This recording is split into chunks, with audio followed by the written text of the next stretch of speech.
you here today for this keynote event and Day of Dialogue. I will say a few more words in a minute, but I would like to introduce Associate Dean of the Hofstra College of Liberal Arts and Sciences, Steve Constantinople, to tell you a little bit about this lecture series. And please, everyone, come in.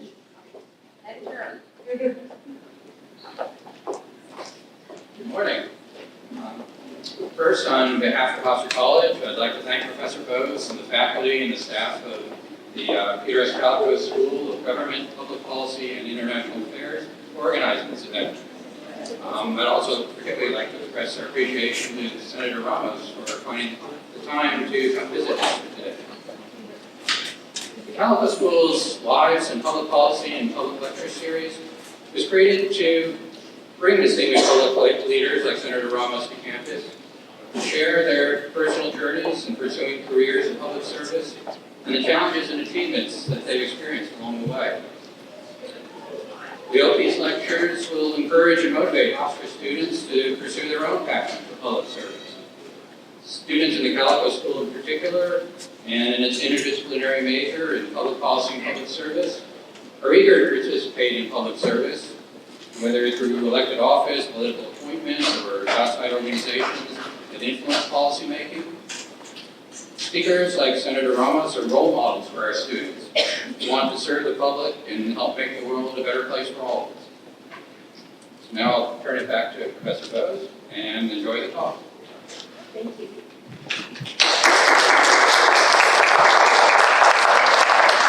Thank you, Dean Constantinople.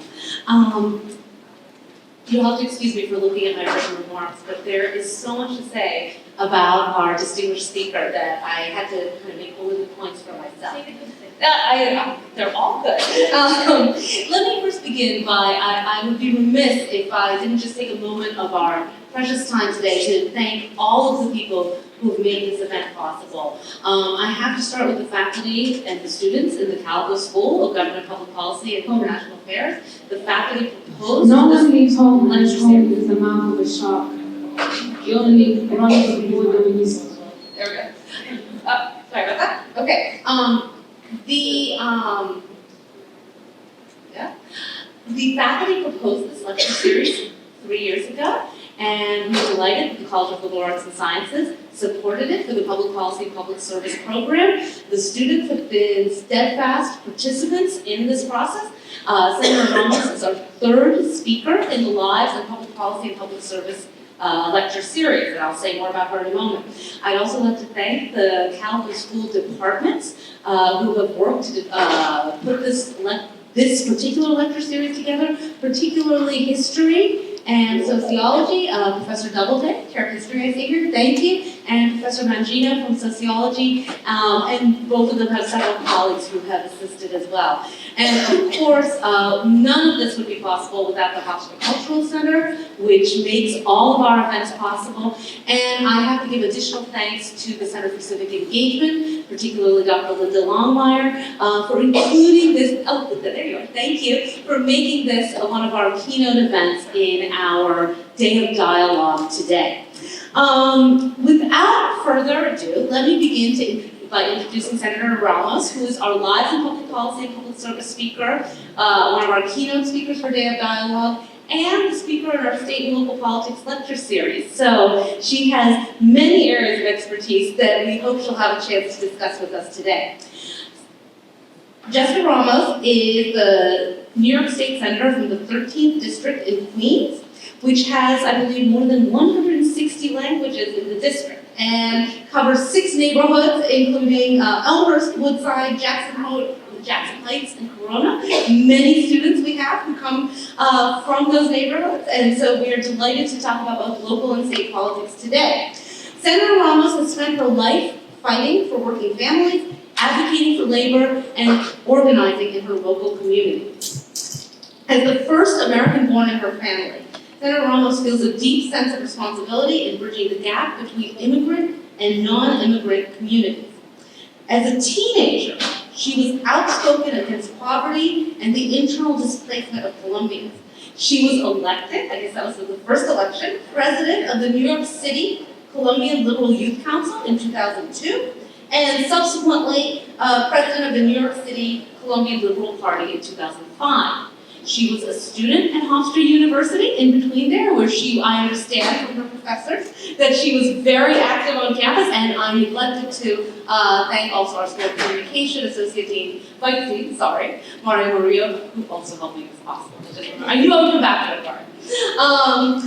After her time at Hofstra, Jessica Ramos moved into advocacy and political organizing.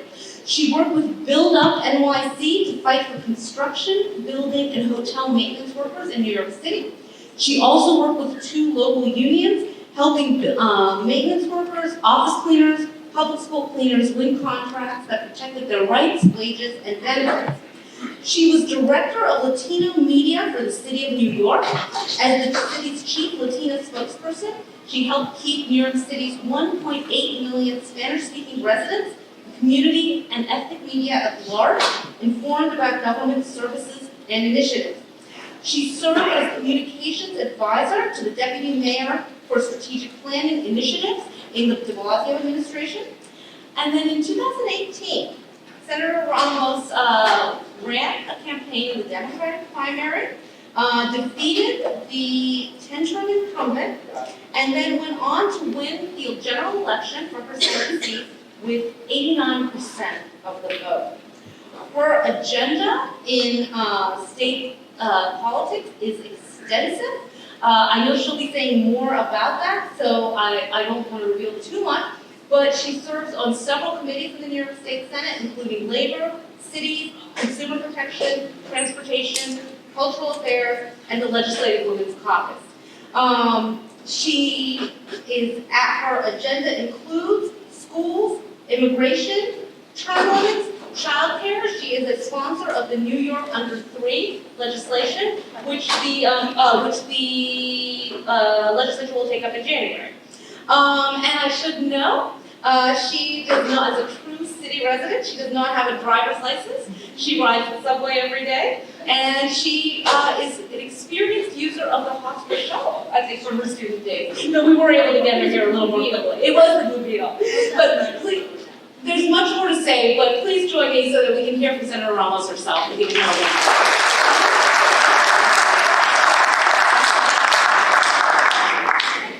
Well, thank you, Dr. Rose. This is tape. I'm usually a longer talker. Well, good morning, everybody. I can't tell you what a pleasure it is to be back at Hofstra.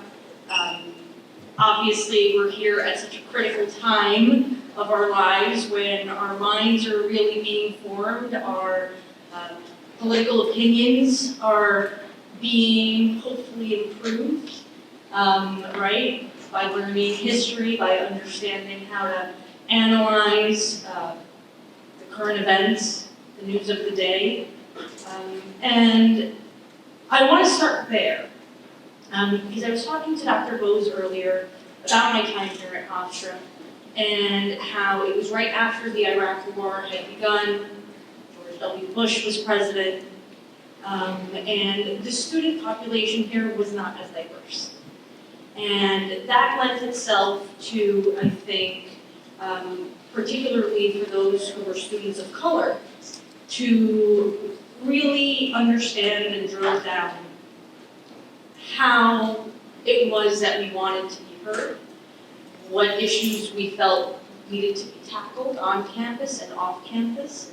And we honestly couldn't have done it without many of the professors, including Maria Murillo, who's here, and who was largely involved in a student campaign that I was involved in, which was, at the time, Hofstra University had a monopoly contract with Coca-Cola, meaning that anything that you drank on campus, the vending machines, at the time there was no Brooklyn Slice, it was Sparrows, so it wasn't as fancy, we didn't have Starbucks, but everything you drank anywhere you went was Coca-Cola, so think Minute Maid, right, everything that's part of the brand. As it turns out, Coca-Cola at the time, and not so much today either, was not a great corporate citizen. Right? Not only were they polluting the water in India heavily, but they were also paying the paramilitary in Colombia to kill union organizers at the bottling plants. And, you heard, my parents are Colombian immigrants. That very much hit home. And those of us who felt strongly about taking that stand organized under the tutelage of Professor Mohidu and worked very hard to make sure that President Rabinowitz heard our voices and ended the contract. We actually successfully ran that campaign here on campus as student activists. And it really, really made a difference. Because not only was it a way to show that we as students could take part and engage in what was going on campus and feel heard by the university president, but it was also about us being able to say, to have the experience of organizing. And many of us, you might remember that, right? We ended up going back to our communities and organizing there. Now, I have to say, for me it's a little different. My political awakening did not happen here at Hofstra. I'm the daughter of two very active Colombian Liberal Party activists. So I was very much already indoctrinated, if you will, by my parents. And I'm very proud to say that those progressive values still very much live in me. But it was here really where you start to really understand how the world works. You start thinking outside of the bubble, seeing how many different people are out there, figuring out how we're all interconnected, and how it is that the government helps or hurts, right? When I left Hofstra, I left to work at the New York City Council. I was legislative director to a council member who actually represented the area where I'm now state senator, at a time where there weren't any Latino elected officials. He was the first Latino elected official in New York.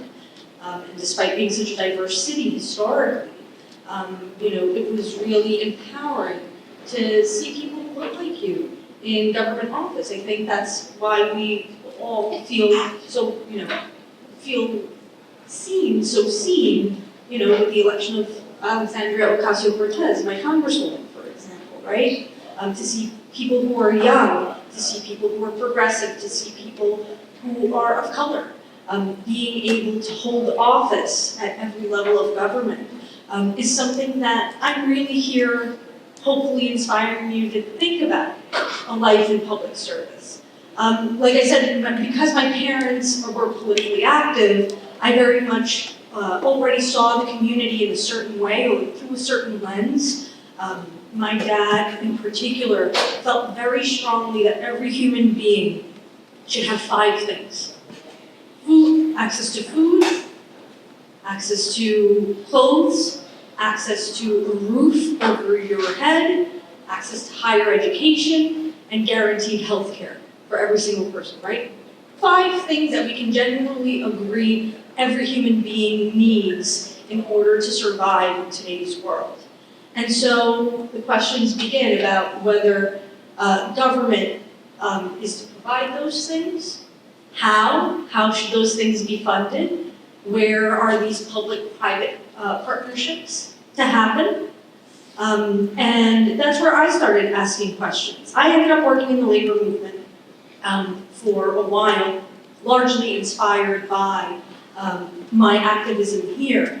I felt very strongly that it was the way people were or were not compensated at work that really determines where they are, by definition, on the economic ladder, whether they have economic mobility. And as we know, that has traditionally helped people of a certain pedigree, right? And here I am as an elected official. I didn't go to an Ivy League school. I don't have a trust fund. My parents have never been able to buy a house. Me either, because I'm still paying off my student loan debt. I'm a single mother to 2 children, right? I am not by any means your standard elected official. But the whole entire point, the whole entire exercise is to understand that anybody can be, as long as you're willing to step up, do the work that it takes to prove to your community, show your community make a case to your community that you can be their voice in government in an effective way. In the labor movement, largely what marked me was meeting so many workers, going to their houses, learning their stories, understanding why, I'm sure you guys heard in my bio from Dr. Bose, the word office cleaner or cleaner, public school cleaner a lot. I used to work for 32BJ at CIU, where that's the majority of the membership, meaning that it's usually immigrants, largely women, unless they were door people, mostly men, right? But it's building service workers, mostly immigrant, who end up, falling into these career paths and ensuring that their wages were family-sustaining wages, meaning that, or living wages is another way that I think a lot of people talk about it, but the idea is that they're able to support their family based on the amount of money they make, making sure that their benefits are high quality, whether it's healthcare, whether it's access to legal services. That experience really showed me, based on all of the people that I met, that in New York we've been largely struggling for a very long time. I mean, the cost of living in New York is sky high and skyrocketing every day. It was really distressing to me to come out of college and not being able to see necessarily my peers be able to move out of their parents' houses, find a good job. I mean, granted that this is around the recession by now, like 2006-ish, 7-ish, but nevertheless, the economic opportunity had been stifled largely because the rich haven't been paying their fair share in taxes for a long time. We haven't been able to access a lot of the resources that had been typically available to Americans. And now that the country is changing, so is the political landscape, and that's a good thing. That's a really, really good thing. I left there. I joined the de Blasio administration for 3 years. I was part of the team that made pre-K universal in New York City, and I then quit. I decided that in my community, we needed better representation. So this is where I'm going to start telling you a little bit about the complication of Albany politics. For a very long time, so everybody knows there's the governor, of course, and we have a bicameral legislature. Bless you. We have the state senate in the upper chamber. We have the assembly in the lower chamber. The assembly has around 150 people, and the state senate has 63 people from across the state. I am one of those 63 people, right, for size. The state senate, despite having a Democratic governor, despite having a Democratic majority in the assembly, the state senate had been controlled by Republicans for decades and decades and decades, except for a very quick blip in like 2010, but it was all of a year and nobody counts it. But the problem was that because it was controlled by Republicans for such a long time, certain legislation that helps working people, that helps some of the most vulnerable members of our community, had been really hurt. So when we took over the Democratic majority last year, we actually just worked through the backlog of that legislation, of which I'll tell you about a few, especially one in particular that I drove. But it came to the point where a few years ago, the Republicans, by sheer numbers, weren't supposed to have a majority. There actually were more Democrats in the state Senate than Republicans.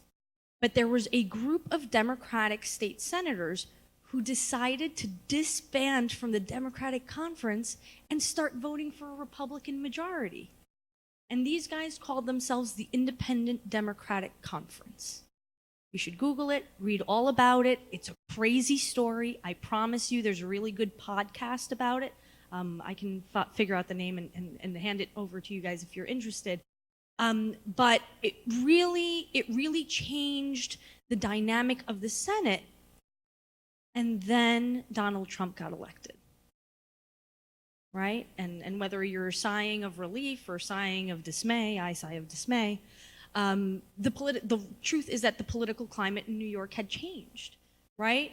And so those of us, by the way, my predecessor, his name was Jose Peralta, because he actually passed away a few weeks after the general election when I beat him. Awkward. But he actually was the only state senator who left the Democratic majority to join the Republicans after Trump got elected.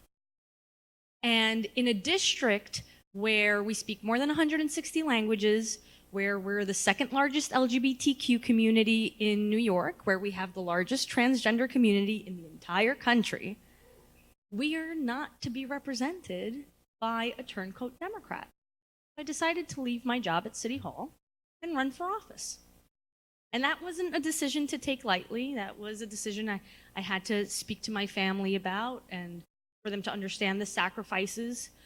Because when you run for office, you're in it to win it. And you are essentially handing over your life to your campaign manager. And I'm not gonna lie, sometimes it almost feels like you're on autopilot, right? Just tell me where to go. I know what to say, just tell me where to go. And you know, and they do, they tell you where to door knock, they tell you where to do speeches. And hopefully you're surrounding yourself with a team that, you know, respects your views and respects your time. And you put together a cohesive campaign that allows you to raise the money that you need in order to run for office. I raised $400,000. Might sound like a lot of money. It's actually a drop in the bucket. My opponent spent more than $1 million running against me. But we were able to prevail nevertheless because I think the political climate was on our side. Our message of being able to be a true representative, of being able to actually do what we say we're going to do, not vote for a Democrat who's going to then disappear to Albany and then suddenly become a Republican up there when nobody's looking, is a real thing. And Albany has largely always fallen under the radar. I mean, people talk about the city council in New York City. People talk about national politics because it's on TV all the time. But Albany's just not as sexy, right? For those of you who might be native New Yorkers, perhaps you've never even been there. You don't know who your local state representatives are many times. And it's unfortunate because largely that's where most of our taxes go.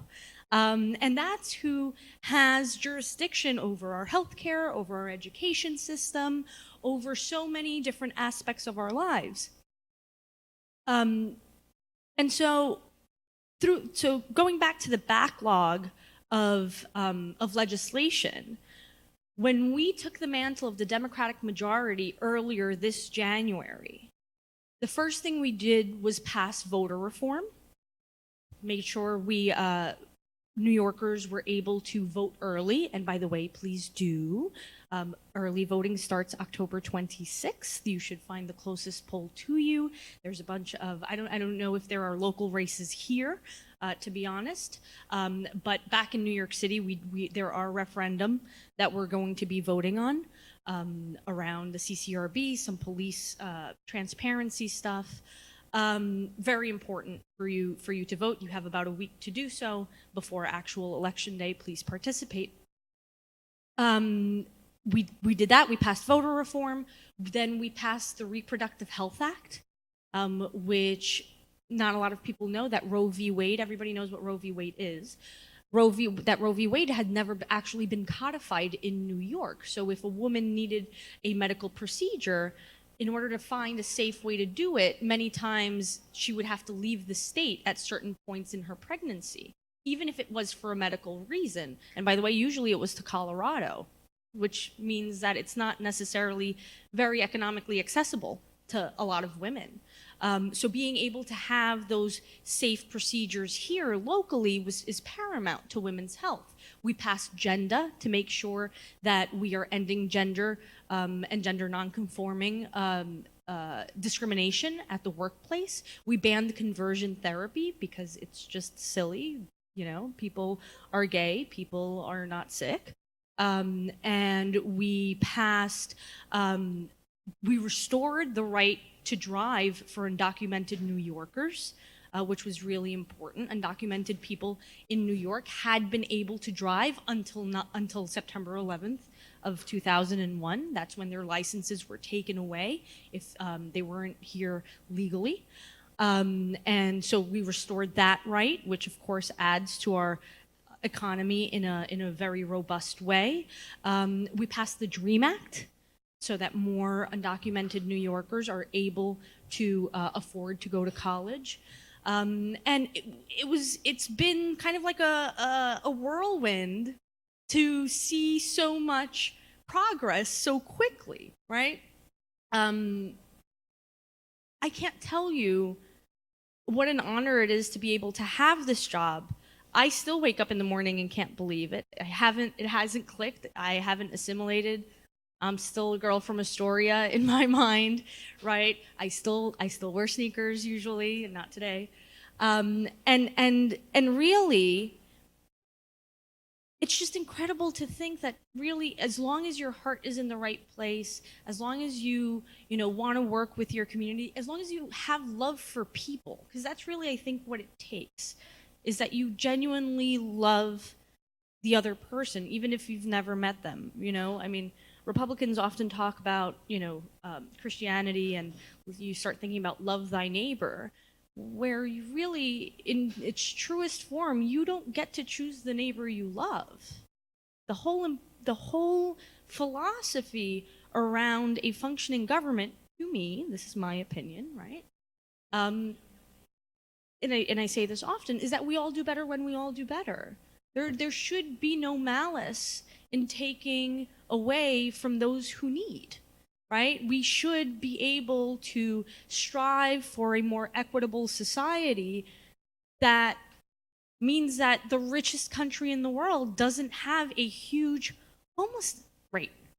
The richest country in the world shouldn't be saddled with student debt, shouldn't be saddled with medical expenses, shouldn't be, saddled with a lack of entrepreneurial opportunity, because big box stores like Walmart have this buyer's model that doesn't allow smaller businesses to compete, especially in small towns. A lot of us are trying to build a very, very different America. I chair the Labor Committee in the state Senate, largely because of my experience in the labor movement, but also because that's really the line of work that I enjoy the most. Making sure that our parents, that our professors, that our deans, that our mailmen, whoever, feel dignity at work, that they're rightfully compensated for their work. Wage theft in New York is a rampant issue. $1 billion is stolen in wages in New York State every year. And you can take a wild guess who that money is stolen from. This is why in the state Senate, in the Senate Labor Committee, I decided that I was going to focus on the migrant worker and everything that encompassed. So it meant picking up the car washers bill. So the car washers bill is to grant every person who works at a car wash being able to make the minimum wage and not the tipped wage, meaning that once the governor signs my bill, hopefully, because we passed it, the idea is that they'll be paid $15 an hour, which will be a huge undertaking for the industry in kind of flipping the paradigm of business. But it was done in a way that respects the business. We never want to bankrupt the employer, because then there's no point, right? But nevertheless, that ensures that they still remain economic anchors in their community. We passed that. We passed legalizing e-bikes, so electric bicycles and electric scooters, and this is a lot of fun, because the idea is to bring a lot of those ride-sharing programs actually here to Long Island. You'll probably start seeing a lot of scooters. A lot of the Long Island state senators, that was the aspect that they were most interested in. But for me, it was our immigrant delivery workers who deliver food, who are constantly stopped by police. Tickets are $500 a piece. And as you can imagine, delivery workers do not make $500 a week. So if they get more than one ticket, they're basically paying themselves to work. And that's assuming that their bike doesn't get confiscated. So legalizing these bikes meant reducing police interactions with these immigrant delivery workers, most of whom are undocumented. And then the big bill, was the farm workers bill. So in New York, unlike many other states, farm workers have not had the right to a day off from work, didn't have the right to unemployment benefits, didn't have the right to collectively bargain or form a union, like every other worker in New York State. And this is I think it's the last law that was left on the books from the Jim Crow era. I'm not going to mince words about it. The reason farm workers were carved out of the New York State Constitution was because when it was written, farm workers were black. This was the era of sharecroppers. This was the era of the migration north. These were the people who were doing the hard work out on the field. And now today, the labor force has changed. It's largely Latino, largely Mexican and Guatemalan specifically, but also there are a lot of immigrants from Haiti and Jamaica up here. And I know we don't think about a lot of farms here in New York, but actually New York produces a lot of apples, a lot of cabbage, a lot of onions, and in addition to a myriad of other vegetables and fruits, all picked by 100,000 farm workers here in New York State. That's how many we have. So if you can imagine 100,000 people are begging to, hopefully work for a good farmer who allows them a day off. But it's not their right to have the day off. And that bill had been languishing in the state Senate for 20 years. I picked it up last year. We got a majority co-sponsorship, magic number being 32-33, and we got it done. We passed it. Farm workers today, because that bill the governor has signed, farm workers today in New York State have just the same rights as every other worker. And it's a major deal. Being able to bring that parity is important because the way we lift our economies from the bottom, right? It's about lifting standards for everyone. Think of it as a building. If you lift the bottom, everybody else goes up. And that's really at the heart of this work. Next year, so the legislative session in the state legislature begins on January 8th and ends in June. So your state representatives are in Albany largely for the majority of the week, every week from January through June in Albany. And then from June to December, we are home in our districts working with the community, visiting schools, visiting senior centers, getting a feel for what the needs in the community are so that we can introduce new legislation in the following session. So next session, the idea is to focus a lot around the gig economy, think about the rights of freelancers, what the future of benefits might be, whether they can be portable or not, thinking of things outside of the box in a different way, a lot more police accountability. For those of you who are fellow New York City residents, you know that there's increased police presence at subways, but unfortunately they're MTA police and technically not NYPD. So I actually just introduced a bill to mandate that they wear body cameras before a tragedy happens, because we never want to see another Eric Garner case again anywhere, ever. It'll be very interesting because despite it being, it's a presidential election year, right? It's a big census year, but the state legislature will also be up for re-election next year.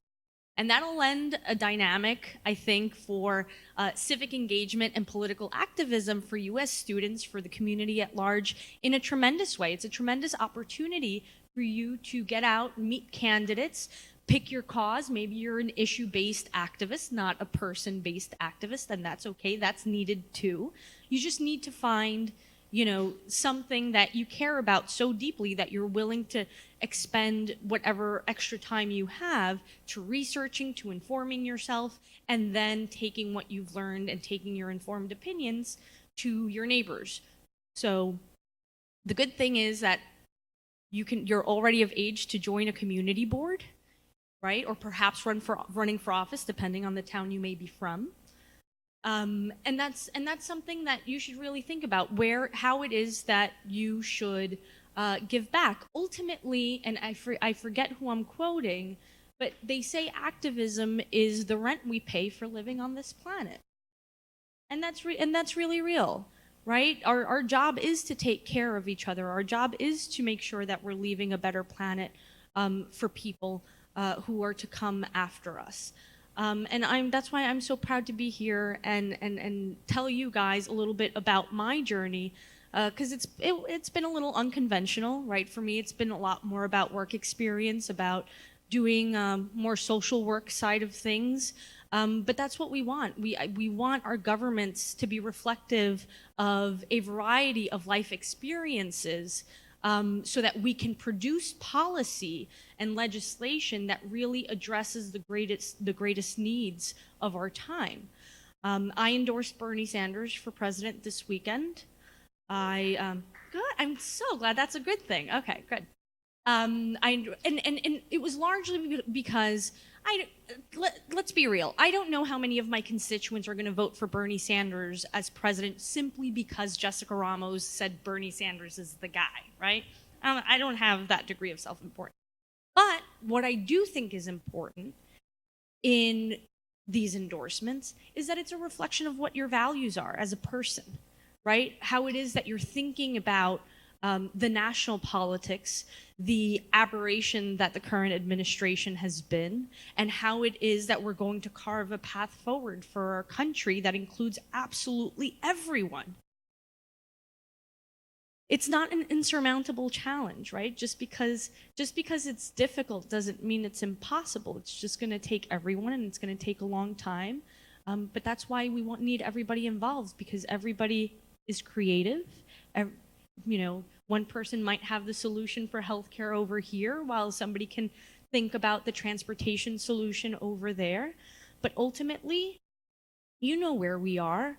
Climate change is the biggest problem of our time. And how it is that we rebuild, think about resiliency to make sure that the next Sandy isn't as devastating for places like Far Rockaway or Staten Island is really important. And honestly, that's going to largely be on us. There's no doubt in my mind that, I'm sure one of you in this room will probably run for office someday, one way or another. And that's really important to think about how it is that you get your information, how to analyze it to make sure that it's true, and how to think about whether it affects who else it impacts. And that's really me, I guess. What I want you to take away from this is that I'm a person who cares. I came into this work because I love people. I care about people, whether I've met them or not. And I like thinking about probably the toughest questions that our society has to answer, and having to figure out how to work with Republicans and how to work with people who think differently than you. Because ultimately, there are things that are bipartisan, there are things that are very partisan, but we're all sharing the same breathing space. And that's something that we should never forget. So thank you so much for having me here. It's so nice to be back at Hofstra.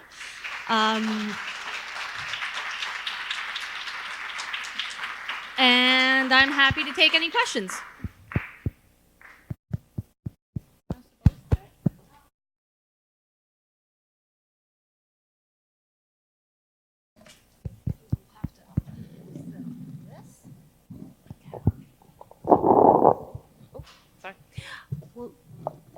Thank you. That was a very passionate and inspirational talk.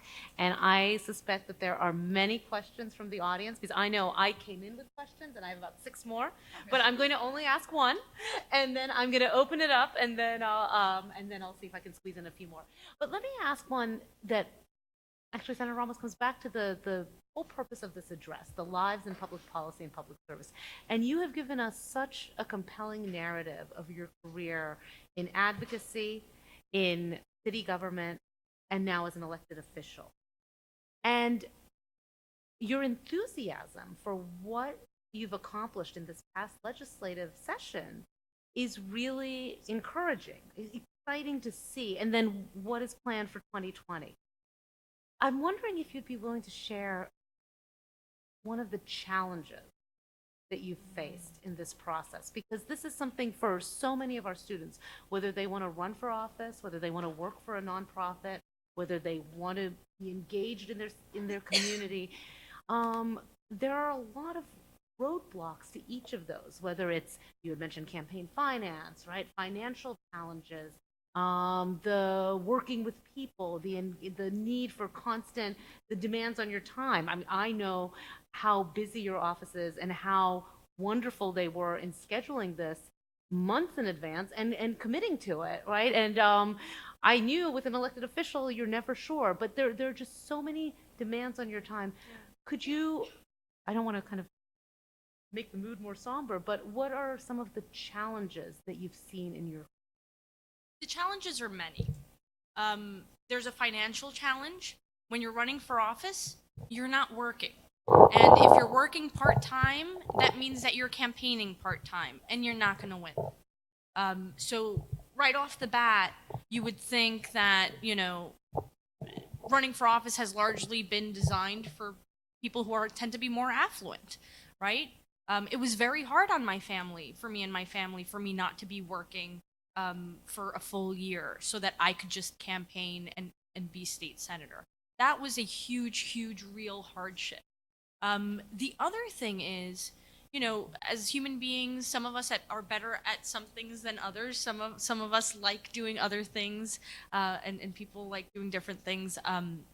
For me, I often have social anxiety.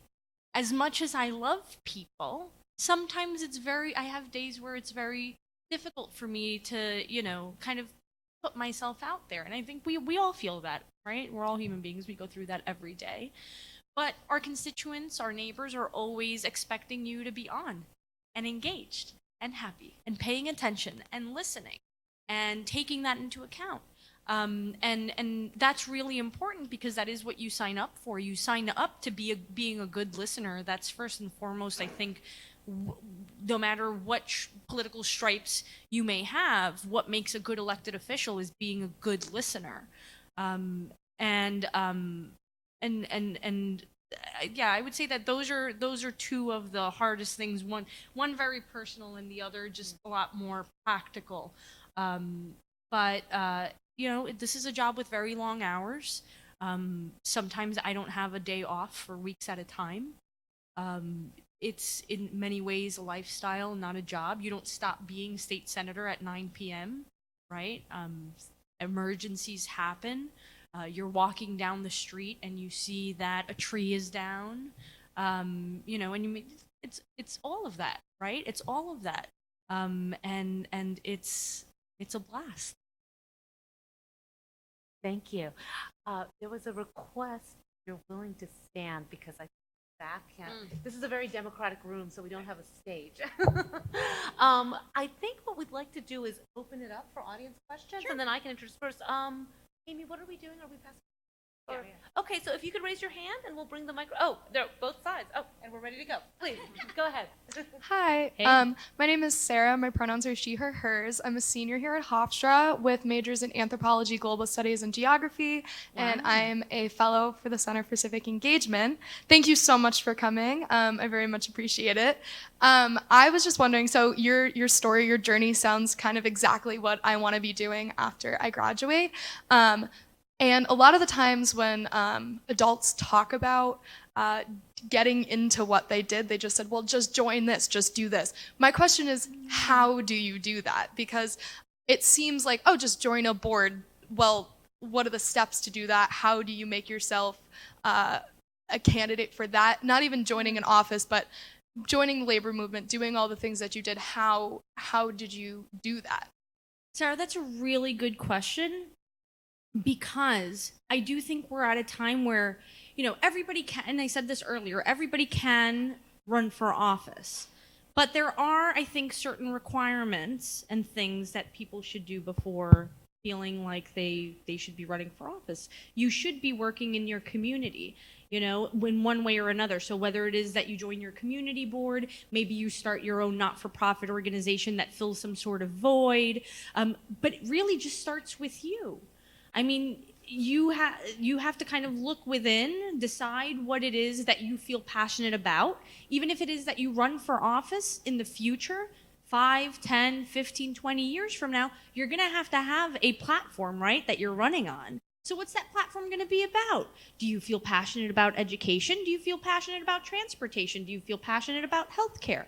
Right? So if for the sake of an example, you decide that transportation is something that really, gets you going, right?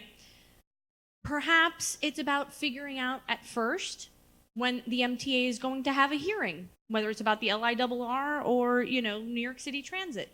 Start going to the hearing, start meeting people. And this is the thing about running for office, you have to learn to talk to people, whether you're feeling it that day or not, right? And the whole point is for us to learn from each other. So perhaps from going to that MTA hearing, you start, meeting people from groups like Transportation Alternatives or the Tri-State, Transportation, I forget the group's name, and you start perhaps getting engaged, but it's all networking, like everything else, right? I actually majored in international business here. I decided unfettered capitalism was not for me. But that was exactly what we were told to do as well, right? In order to get a good job in finance, in order to, land that accounting job at Ernst & Young, right? You have to get out there, meet people, and this isn't that much different. But the idea is that once you decide what your issue is, especially now in the digital age where there's so much social media, use the tools you have available to start talking to the people around you who are also impacted by that issue. So perhaps your neighborhood has a listserv and you decide, well, I'm going to write to the listserv and say, hey, I just came back from the MTA meeting. I learned A, B, and C. Does this interest anyone else? Perhaps we can meet for coffee at the local diner this Saturday and talk more about transportation issues. Maybe you have one person show up, maybe you have 10. But the idea is that you're starting to organize around an issue and, in a very crass political way, you're building your own name recognition, right? But more importantly, you're building a team of people who can actually hopefully tackle the problem successfully.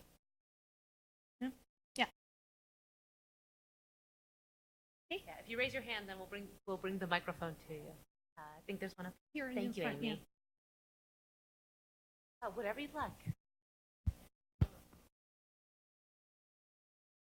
Okay, my name is Sophie Ramirez, she, her, hers. I'm a sophomore criminology major in the pre-law program. I also want to thank you because it's really awesome seeing a Latina empowered. It's a great feeling. My question is, you said before, like your exact quote, that Albany is not very sexy and that you can have a lot of things going on behind the scenes that people don't know, and you can vote for someone and then find out that they're doing something very different. And so my question is, how exactly, when you have state senators in session, like, can you find out what exactly they're doing, what exactly they're standing for, and how that may go either for or against what people originally voted for? That is so great. So nysenate.gov is the New York State Senate website. You can find who your representative is once you type in your address, and you will see what committees your state senator serves on, what bills he or she has introduced, and then just pick up the phone or click the email and let them know how you feel. I have to tell you, my constituents love telling me how they feel. And I appreciate it because it is meant to, rightfully so, guide your vote and your support towards or against something. So it informs us how to do our job better. But it's true. I mean, Albany is not covered as widely. It's gotten better since after Trump was elected. But nevertheless, I think that it's really important to just stay up on people and follow them on social media, right? So that you do know when they're planting a garden, when they're, having a press conference for better bus service and things like that. I use my social media. I have an Instagram account, a Facebook account, and a Twitter account. Almost, and we were talking about this with Dr. Bose, almost as a diary. Everything I do, so that people know what it is that I do and where I am and what I'm fighting for, so that there's no question. It's also about accountability, right? So hold those elected officials accountable, and if not, vote them out or run against them. I did. Actually, could I just ask a quick follow-up before we turn over there, just on that, about how you work with the political opposition, whether people with whom you disagree in your party or across the aisle, and what you see as the prospects for bipartisanship in New York, just given nationally the conflicts that there are, whether you see optimism in New York State. I think that there is a lot of optimism coming out of the elections of last year. But I think that it's also no secret that the Democratic Party is changing from the inside. And, those of us who are more progressive and less centrist are fighting for a party that really does represent a set of values that hopefully brings economic prosperity to everyone, and that brings people together to find real solutions for things.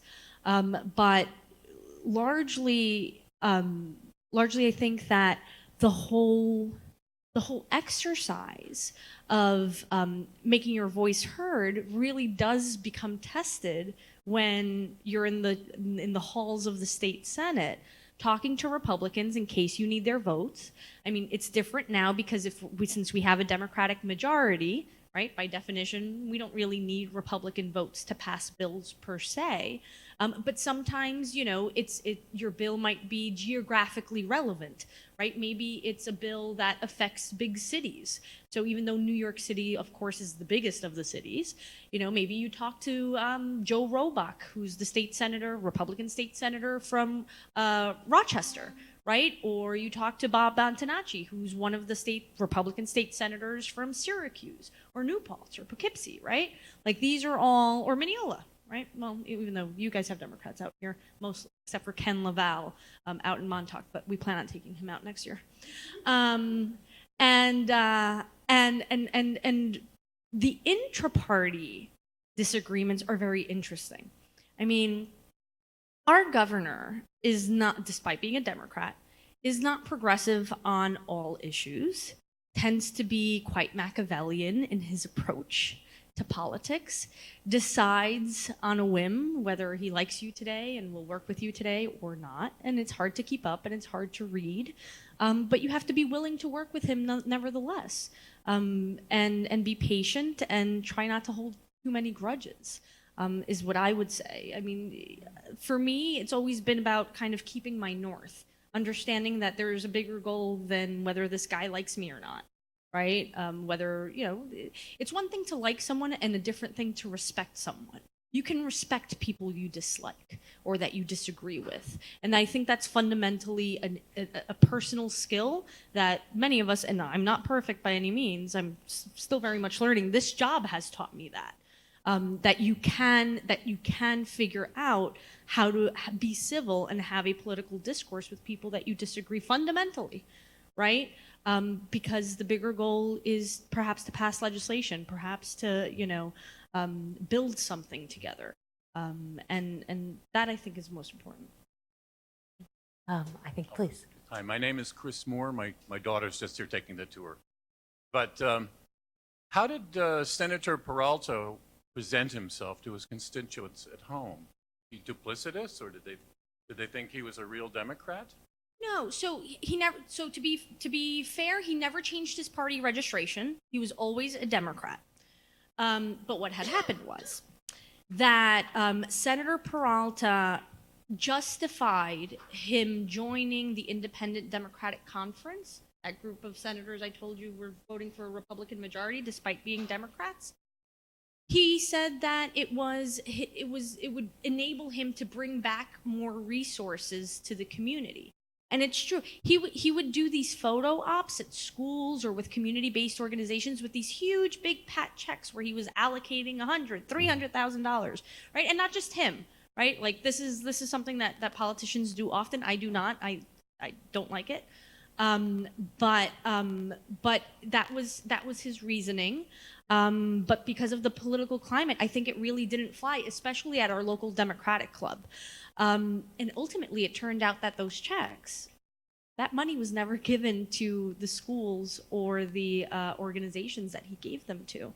And that's true, actually, of most of the Independent Democratic Conference senators. And a problem that we're now dealing with, because of course, these are resources that are needed in the community, and we need to figure out how to uphold his promises, ironically enough. But yeah, so and what made matters worse was the lack of a transition for me specifically.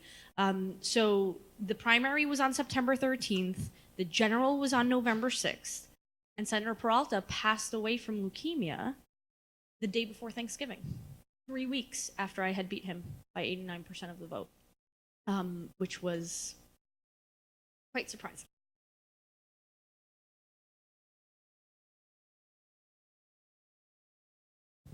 Hi, my name is Chuck Catolo. I'm a member of the Calico Schools Advisory Committee. I have a question. As your career developed and progressed, could you give an example of something that you did that was, in a sense, against what the book would say that you should do, but nevertheless worked? Something that I should not have done. In other words, that the people would say, you can't do that, that never works, and that you did. Oh, I curse a lot. No, seriously. So this is a bad habit from the labor movement. I worked with a lot of construction workers, know my way around a construction site quite well, thank you very much. I even learned to play golf in order to hang out with like the building trades and stuff, right? Brown girl from Queens, golf, you never think it. But no, seriously, I think that, people have seen politicians traditionally as high pedigree, speak a certain way. And I have always wanted to be a different type of elected official. I like to come across as approachable. I like for my humility to come out. I don't want people to think that I'm entitled to my job. I very much know that I'm just holding it for the next person. I don't plan on being a career politician. There's a lot I want to do in my life. But I would say that, oftentimes I can come across as being crass and hard-hitting. And I'll give you an example. So does everybody know? No, probably not. So there's this law, 50A, on the books that allows for the NYPD to conceal its records for their bad apples, for police officers who might have disciplinary action taken against them, or there might be complaints against them. And those are not readily viewed by the public. We're trying to repeal 50A, and we had a hearing, a Senate hearing last week in Manhattan. And the president of the PBA comes to testify, and the first thing he says is to challenge the elected officials on the panel and say, I bet you can't name the last 3 police officers who were killed by civilians. And I mean, this isn't verbatim, but he essentially said, you guys don't know because you guys don't care. It's like, well, of course we care. We care about every life that is lost, whether it has a badge or not. So when it came my turn to question the PBA president, the first thing that comes out of my mouth is, can you name the last 3 New Yorkers who were killed by the NYPD? And it was crickets. It was crickets. And it was to the point where I said right to his face, you know, police officers often think that because they wear a badge, they're somehow better than us, bigger than us, badder than us. No. No, the law, no one is above the law, whether you wear a badge or not. The whole point of, you know, showing courtesy and respect towards another person is for it to be reciprocated. And, you know, I'm not going to get into too much police relations, but I would say that I'm often the person who says things I shouldn't say, or that, you know, sort of like, oh, everybody was thinking that but won't say it. I'll say it. I'm happy to say it. I think if I can just pick up on the question, I think specifically there was a query about whether, if you can give us an example, you probably can from your campaign, but maybe a policy example of where you've achieved something that no one expected you were going to, right? Whether Well, I mean, you talked about the with farm college workers experience. bill, Yeah. no one expected. So I was the 7th or 8th state senator to carry the bill. Sort of everybody saw it largely as a lost cause, right? This is the farm workers bill we were talking about a little earlier. But I decided that my approach was going to be a little different. I actually decided that it was worth me using campaign funds to pay for a tour of farms upstate and out in Long Island. I knew that the Republicans were going to come at me saying, "You're a city girl. What do you know about farming? Of course you're going to pass a pro-farm worker bill. You're not paying attention to the fact that you're going to bankrupt us." And that's because the bill originally was based on a 40-hour work week. And if you know anything about farming, farming is not a 40-hour work week. Farming starts when the sun comes out. Farming ends when the sun goes down. Farming depends on whether it's raining or not. You can't plant seeds or you can't harvest crops when it's raining, when there's inclement weather, right? So it's not a typical work week. And everybody, even the leader, "You're going to take this bill. I can't believe it." I mean, you know, and I'm like, "I'm going to get it passed." And I would often say from the beginning, "I'm going to be the last state senator to carry this bill. Mark my words." And we launched a statewide campaign visiting farms with other state senators, including Republican state senators. Mike Ranzenhofer, actually from the Batavia area of New York. Large anti-immigrant sentiment in Batavia, by the way. Different world, but same state, right? And it was largely in order to dispel this idea that as a city girl, I didn't understand farms, never mind the fact that my grandparents were coffee farmers in Colombia, and every time my parents would get rid of me for summer vacation and put me on a plane with my sisters to go to my family, that's where we went. We went to the coffee farm and we helped, and we, you know, helped raise pigs and chickens. You know, this is what growing up Latino does, right? And that was, I think, a surprise to many when we got that the 33rd co-sponsor, which gave us the majority of the votes. That was the threshold, the milestone that we reached, that finally, I think, people started taking us seriously, because we did the work. Doing the work is always the best way to do things, by the way.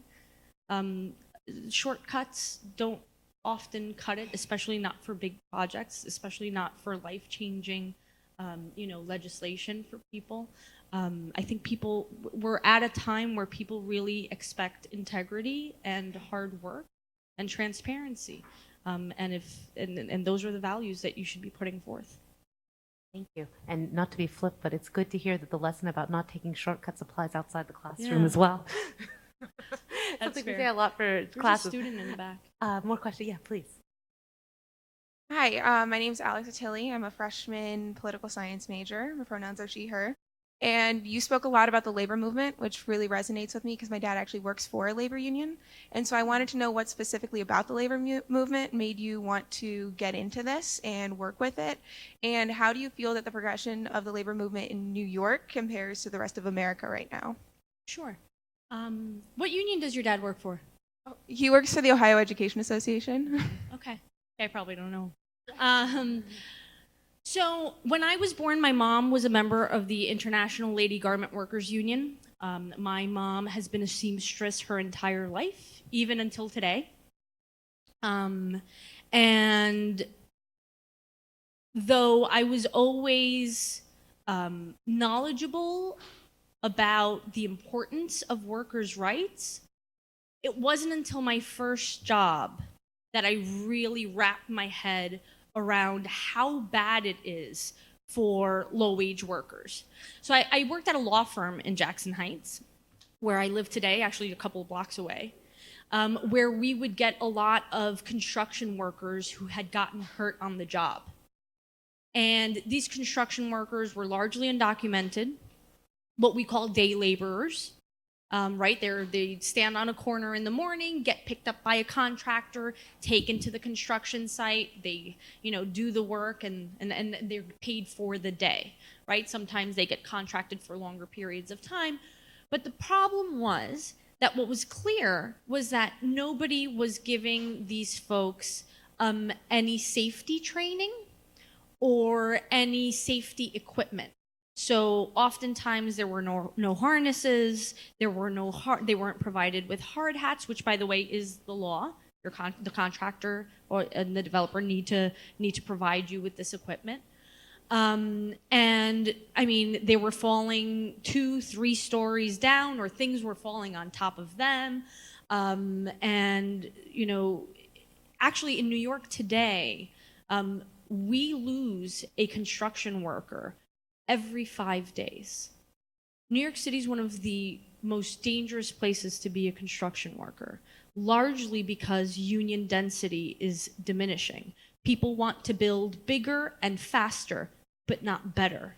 And there's a human toll to that, that I think we should be very cognizant of.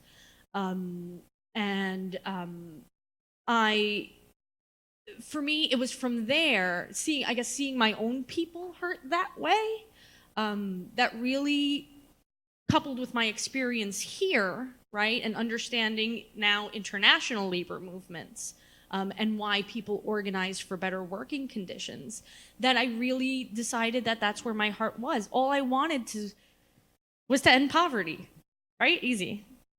Right? Decriminalizing poverty, ensuring that we're fighting for higher wages, that we're fighting for economic mobility, that we honor people's entrepreneurial spirit. That for me, I mean, my previous example to the other student about transportation, for me it was labor rights. For me it was, I don't want my mom to kill herself every day, meticulously putting beads on a bridal gown until her hands fall off. And I'm sorry to get emotional about it, but she still does it because I can't afford to take care of her, right? And so you learn to step up for your parents. For those of us who are immigrants' children, you probably had to, translate for your parents, whether it was at a doctor's appointment, at an appointment with a lawyer, whatever it was. You learn to stand up for your parents at a very young age in that way. I guess this was just an extension of that. Thank you.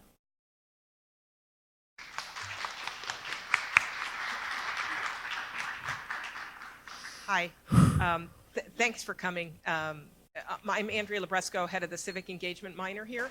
And what I'm wondering is, so you haven't been in Albany that long, but the perception, I think, that many people might have of state and national government is that the people who have been there a long time have been somehow tainted by the process, and they're beholden to lobbyists, and they spend the bulk of their time raising money rather than listening to a variety of constituents without money.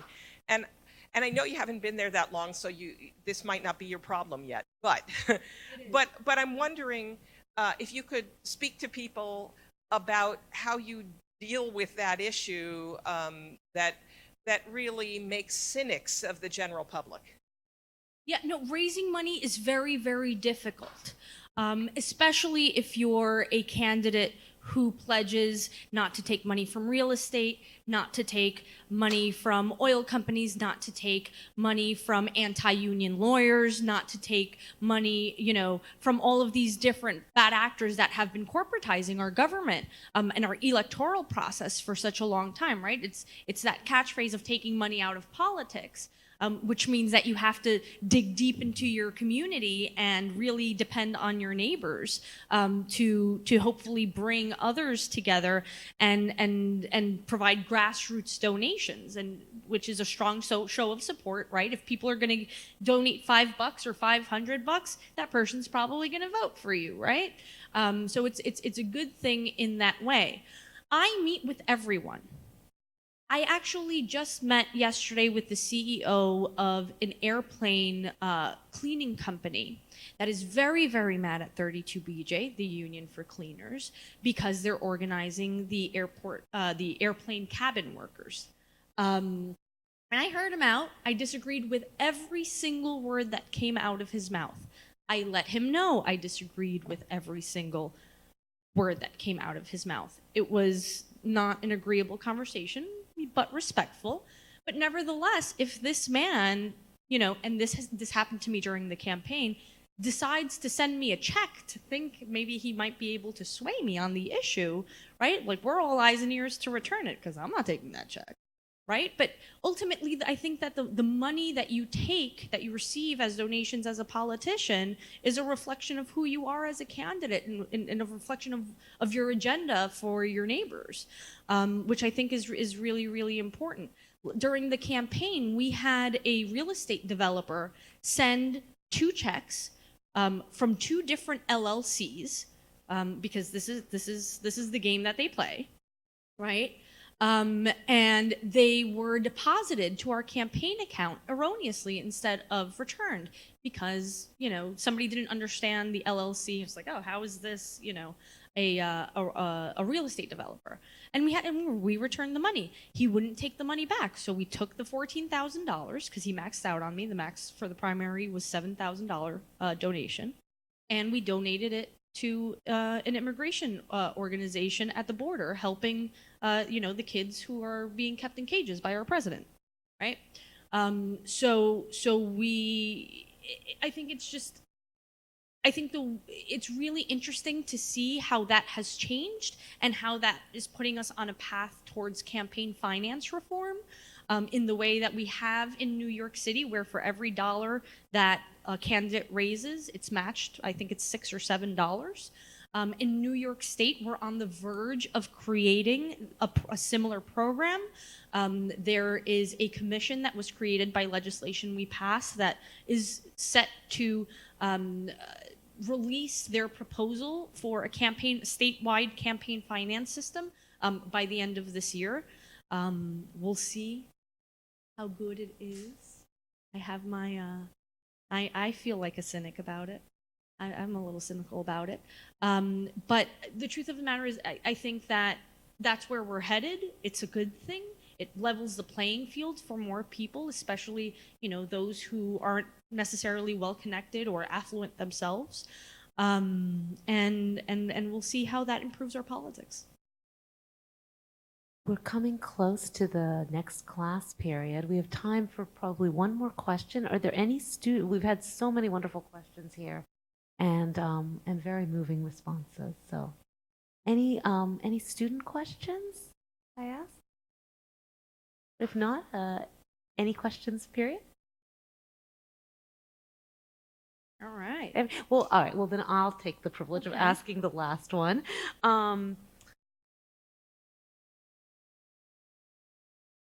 I'm torn between asking a personal question and a political question. I'll go with the political one.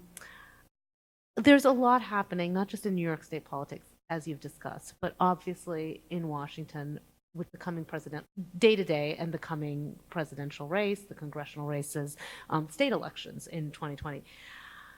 How would you say national politics will affect what New York State does in the coming legislative calendar in the coming year? Well, I think about this in a few ways. One is that there are separate jurisdictions over, what the federal government can preoccupy themselves with versus the state government. For example, the state has no jurisdiction over immigration law. We cannot grant anybody asylum. We cannot, change immigration law in any sort of way. We try to work around that and try to make life easier for immigrants. But I think largely what we'll see is around healthcare. Because there's been so much inaction, I think, and medical expenses for people are skyrocketing. So many people are saddled with medical bills, or even just don't have access to affordable medical care, that New York State's answer has been to propose the New York Health Act, which is the single-payer system for New York. Now, I'm the prime co-sponsor of the bill, largely because we're working to get to a place where most unions are on board with it. They just want to be able to manage and coordinate their members' healthcare. We're figuring it out. But I think that's going to be our big fight next year, and largely in response to the lack of inaction from the administration, right? I mean, I think that's largely what the federal and state government serve to do, is check on each other, right? The whole point of states' rights is for us to decide, how it is that we want the union, where it is that we want the union to go. So that's why New York is prioritizing, single-payer healthcare, for example. Why it's prioritizing the DREAM Act, right? We couldn't pass, and it's not the same type of bill, but to be clear, but it's what we could do at the state level to address the issue of college affordability for undocumented New Yorkers. And that's really largely what we've been trying to do all along, right? We passed the law in the legislature this past year to compel Trump to release his state taxes. Can't force him to release his federal taxes, but we sure can make sure, that we can see his New York taxes. So that remains to be seen. But that's the type of stuff that we are trying to figure out. Please join me, thank you, Yeah, thank you. in thanking Senator Ramos for Thank such you an so informative and moving address.